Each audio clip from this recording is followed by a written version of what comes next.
The perfect intro, that moment in time when you come face to face with a person that you want to make a positive first impression with. How do you avoid fumbling that football verbally? Clay Hebert is the creator of the perfect intro, our guest on the Reinvention Chronicles.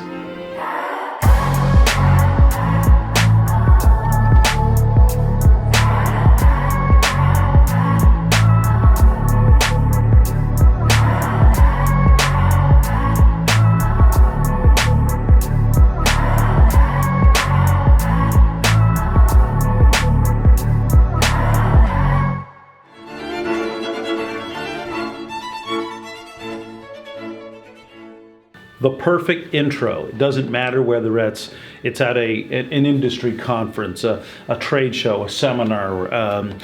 You're sitting next to a complete stranger on an airplane and you strike up a conversation. Clay, you've actually been able to master how people who fumble and stumble their way through those initial awkward introductions into what you call the perfect intro in 2 to 6 words. Yeah. And I'm just utterly fascinated by what you have figured out, because I think we've all been there. Yeah. The reason I was able to master it, it took years, and I mastered it because I fumbled it and I screwed it up. I was at a conference in 2013, and a friend of mine said, you got to go to this conference. There's amazing people, amazing speakers. I wasn't speaking. I was just attending. Didn't know anyone else there. First speaker was amazing. They said at the first break, they said, turn around, meet the person behind you. And so I turned around, he said, so what's your name, what do you do? And I had this, for whatever reason that day, this long, rambling, not confident introduction. And after speaking for about what felt like forever, 5 minutes maybe, I stopped myself. I said, okay, I'm sorry, what's your name, what do you do? And just as cool as Fonzie, he goes, well, my name's Matt, and I run a little software company. And I was like, that's cool, I'm into software, I'm into startups, what's it called? Maybe I've heard of it. And he said, Automatic. And I knew in that moment that I was speaking to Matt Mullenweg, the creator of WordPress, which is the main product from the company Automatic. I knew who Matt Mullenweg was, but I didn't really know what he looked like. But when he said Automatic, the other foot dropped. And as I'm meeting Matt, I'm shaking his hand, and I have this jaw-dropping moment going, when I'm meeting my hero. So I created this because I screwed it up myself. I left that conversation, I walked the grounds, like the grounds here, and I said, how do I never screw that up again? So I did some Googling, I did some research. You find these bad advice like the elevator pitch. None of us should have an elevator pitch. And then I went about creating it. I taught it to some entrepreneurs, it resonated with them. I taught it at a conference, and then it just kind of snowballed from there. And we've all had that moment where maybe we met that interesting or amazing person or that LeBron or whatever. But what I think is, we introduce ourselves. One study I found said we meet about 3 new people per day on average. Now, some days, if you're like me, some days you don't even leave the house and you meet 0 new people. Right. But some days you go to an industry conference and you might meet 50 people in a weekend. So it averages out to about 3 per day, which is about 1,000 people per year. The thing is, going into any of those conversations, you don't know if that person is going to be the Matt Mullenweg or the LeBron or the who.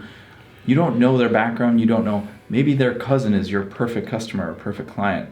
So the idea is not to prepare for that one shot, Eminem, the one shot, one opportunity. It's not about that, it's about every day you're gonna meet somebody. So the perfect intro gives you a framework and a tool set to be able to create a killer intro, not just for that one chance per year, but for every 3 times a day.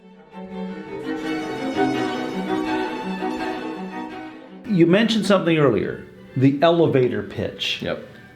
Business is still worshiping things like the altar of the elevator pitch, the unique selling proposition, Right. All of these things. Just how tired and out of date are these concepts? They're terrible. I don't know why. I think the elevator pitch stuck because it's this interesting, clever sort of phrasing. But here's the thing. People don't like being pitched in the first place, right? In the startup world, they call it don't pitch me, bro, or people call it being pitch slapped. If they meet somebody and hey, let me tell you about my business, they try to pitch you. People don't like being pitched. People don't sell themselves in an elevator. Think about the few things that get sold in elevators in this country. Not good things. You're not in that business, right? Right. I think Aerosmith wrote a song about that. Yes, exactly. Yeah. Yes. And so it caught on because it sounds clever, but nobody ever actually does it. When you ask, when's the last time you actually had to pitch yourself in an elevator? It doesn't really happen. But how many times do you get asked, so what do you do? That's the reality. That's what happens 3 times a day. So the perfect intro gives people a framework and a tool to better not just answer the question, so what do you do? That's where it starts, but it's really how to design a better conversation. The goal of any conversation is real human connection. It's not a pitch, it's not a sale, it's not a close, it's not a conversion, because none of those things can happen if you don't have real human connection. So the perfect intro is designed to enable and amplify and engage better human connection. So in a very simple way, is there a way you and I can role play it and explain a little bit about the framework of Sure. the perfect intro? Because I know you've actually studied this, taught thousands of people how to do it. Yeah. So if we're sitting next to each other, let's say on an airplane, Right. and Sure. I turn and I say, Clay, so what do you do? Right. And we get that question all the time. Right. And it's funny, if you look for it as you watch movies and as you're in cocktail parties yourself, you're going to get it yourself, but listen for other people. So what do you do? What do you do? And look how their response is. So if we role play it, part of what I teach in the perfect intro is you don't have one perfect intro. You have an infinite number of perfect intros. You want it to be a tool in the tool set. Think of like getting an arrow out of your quiver. What's your perfect intro for that person, for that context, whatever. Now, one of the things I teach is ask them first. Super simple framework. Sure. If I ask you what you do first, I'm going to learn about you, I'm going to learn about who you are and what you do and everything else in order to be able to tweak a couple words in my perfect intro to explain what I do. So you might say, so what do you do? Let's pretend I did a lot with crowdfunding, Kickstarter, Indiegogo. Let's pretend that I want to talk about that part of my business is crowdfunding. Oh, stuff. so you actually select a Yes. little bit around the space Right. that you actually want to communicate it. Yeah, and people always Okay. ask, they say, well, how do I know which part of my business I want to talk about? And that's where I say ask them first. Because let's say we're both speakers. Let's say you're on a plane and they say, oh, well, I'm an event planner for blah, blah, blah, blah, blah. Well, you're going to lead with the speaking stuff. Or you say, oh, well, I'm in this company, but we don't really know how to tell our story. You might go with your branding stuff, right? So if I'm talking about my crowdfunding stuff, just because it's a simple example. Clay, so tell me, again, we're just strangers on airplanes. So what do you do? I help entrepreneurs fund their dreams. You what? Yeah, how do you do that? So when Lee Miller first came to me, he had a product that he wanted to get funded on Kickstarter. It was a device about this big, and he said, I want to raise funding for this on Kickstarter. This is my dream, this is my idea. Really cool product. I'm a dog guy, not a cat guy, but I completely understood what he was building. Had a camera and a laser. It allows you to pull out an app and play with your cat. The tagline I came up with is play with your cat even when you're not home. It was called Kiddyo. And so worked with Lee. When I started, he had 0 emails. He built a killer landing page. We revised it a few times. And over 6 months, Lee gathered 13,000 emails from cat lovers. So he started at 0, ended up with 13,000 emails. When he launched his Kickstarter to that list of people, he was fully funded in 36 minutes, 200% funded on the first day, raised over $270,000 to bring his dream to life, and now he's got a real business and you can buy Kiddyo in Best Buy and Pet Value and real retail stores. So that's what I do. So if we deconstruct the perfect intro, Right. it's something you say early in 2 to 6 words designed to elicit a question and then Bingo. a real conversation supported by a real life story. Exactly. People love stories. I don't need to tell your audience how much stories matter. Nobody ever, my friend Christopher Penn has this great line. He said, no kid ever said, Mommy, please read me a press release, right? Or a Right. mission statement. Right. It's read me a story. Our brains, literally a different part of our brain lights up when we're listening to a story. So in our intros, what we get taught in this horrible thing called the elevator pitch, we get taught to go bullet, bullet, bullet like it's a resume. You want a story, you want to hear about Lee Miller and Kiddyo and cat lovers and whatever, and you get good at telling your story. You get to explain what you do through the story of your favorite client, your favorite customer, your biggest transformation. And then people understand and engage and say, oh, my friend Jessica loves cats, she might like Kiddyo. What I really love about this is that it really underscores the value of you never get a second chance to make a first impression. Yep.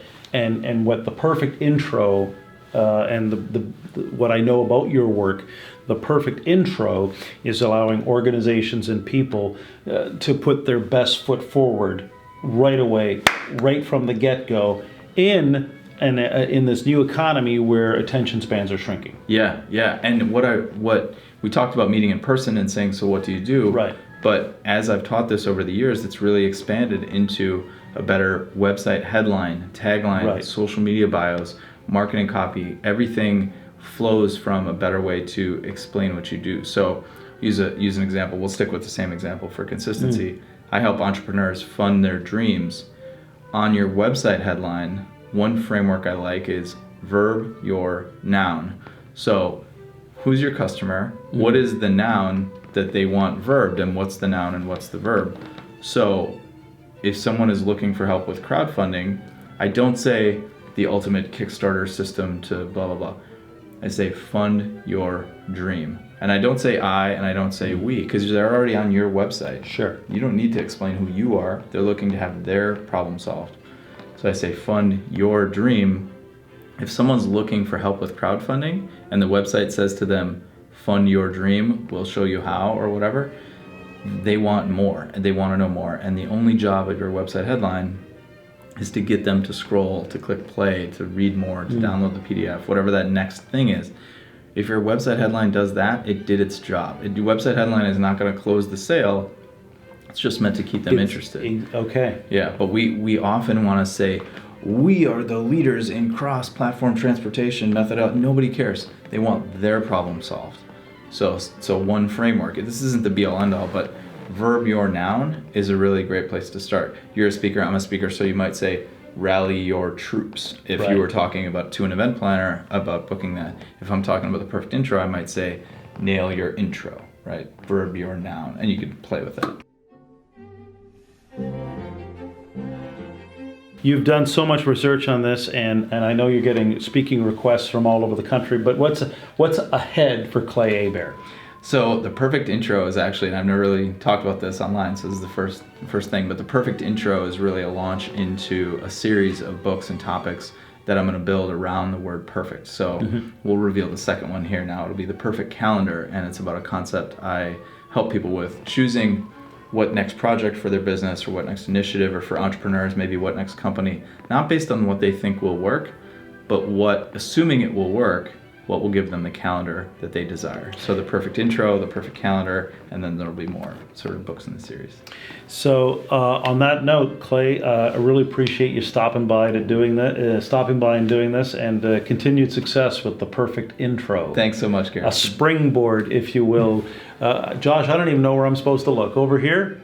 I'm okay over here. Clay Hebert, you can find him at clayhebert.com, and I really do believe that powerful first impressions with the perfect intro, an essential ingredient to recreating and reimagining the business, the brand, and the career that you deserve.